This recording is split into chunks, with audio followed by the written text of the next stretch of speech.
پاک کلام سے آج ہم پڑھیں گے رومیو 7 باب پہلی آیت سے شادی کی مثال سے وضاحت۔ اے بھائیو، کیا تم نہیں جانتے؟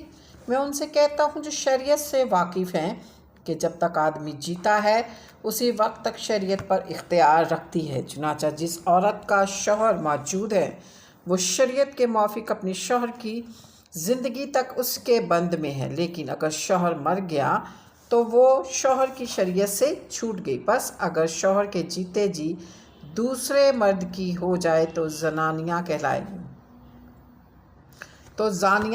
گی، لیکن اگر شوہر مر جائے تو وہ اس شریعت سے آزاد ہے، یہاں تک کہ اگر دوسرے مرد کی بھی ہو جائے تو زانیہ نہ ٹھہرے گی۔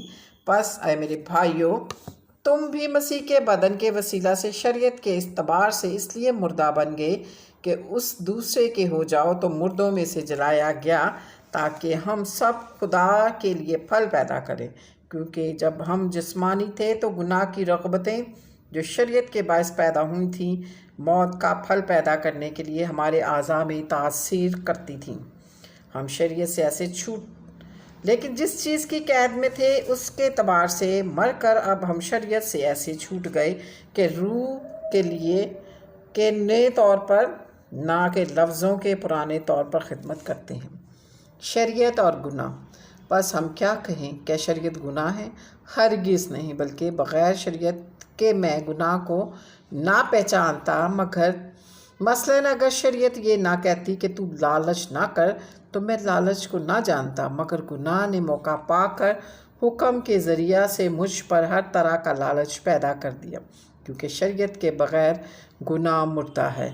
ایک زمانے میں شریعت کے بغیر میں زندہ تھا، مگر جب حکم آیا تو گناہ زندہ ہو گیا اور میں مر گیا، اور جس حکم کا منشا زندگی تھا وہی میرے حق میں موت کا باعث بنا، کیونکہ گناہ نے موقع پا کر حکم کے ذریعے سے مجھے بہکایا اور اسی کے ذریعہ سے مجھے مار بھی ڈالا۔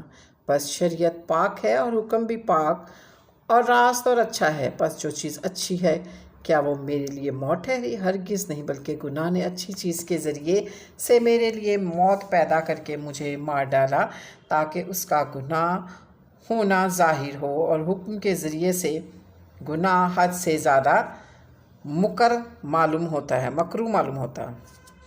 ہماری باہمی باطنی کشمکش۔ کیونکہ ہم جانتے ہیں کہ شریعت تو روحانی ہے، مگر میں جسمانی اور گناہ کے ہاتھ بکا ہوا ہوں، اور جو میں کرتا ہوں اس کو نہیں جانتا، کیونکہ جس کا میں ارادہ کرتا ہوں وہ نہیں کرتا، بلکہ جس سے مجھ کو نفرت ہوتی ہے وہی کرتا ہوں۔ اور اگر میں اس پر عمل کرتا ہوں جس کا ارادہ نہیں کرتا تو میں مانتا ہوں کہ شریعت خوب ہے۔ بس اس صورت میں اس کا کرنے والا میں نہ رہا، بلکہ گناہ ہے جو مجھ میں بسا ہوا ہے، کیونکہ میں جانتا ہوں کہ مجھ میں یعنی میرے جسم میں کوئی نیکی نہیں بسی ہوئی نہیں، البتہ ارادہ تو مجھ میں موجود ہے، مگر نیک کام مجھ سے بن نہیں پڑتے۔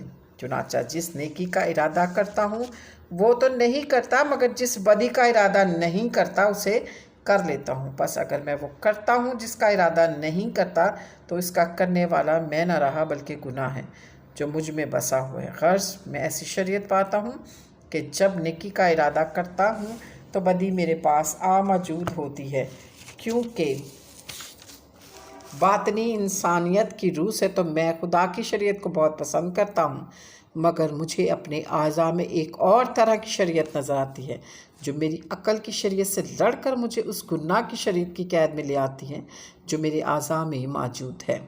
ہائے، میں کیسا کم بخت آدمی ہوں! اس موت کے بدن سے مجھے کون چھڑائے گا؟ اپنے خدا میں یسوع مسیح کے وسیلہ سے خدا کا شکر کرتا ہوں۔ غرض میں خود اپنی عقل سے تو خدا کی شریعت کا، مگر جسم سے گناہ کی شریعت کا محکوم ہوں۔ پاک کلام کے پڑھے اور سنے جانے پر خدا ان کی برکت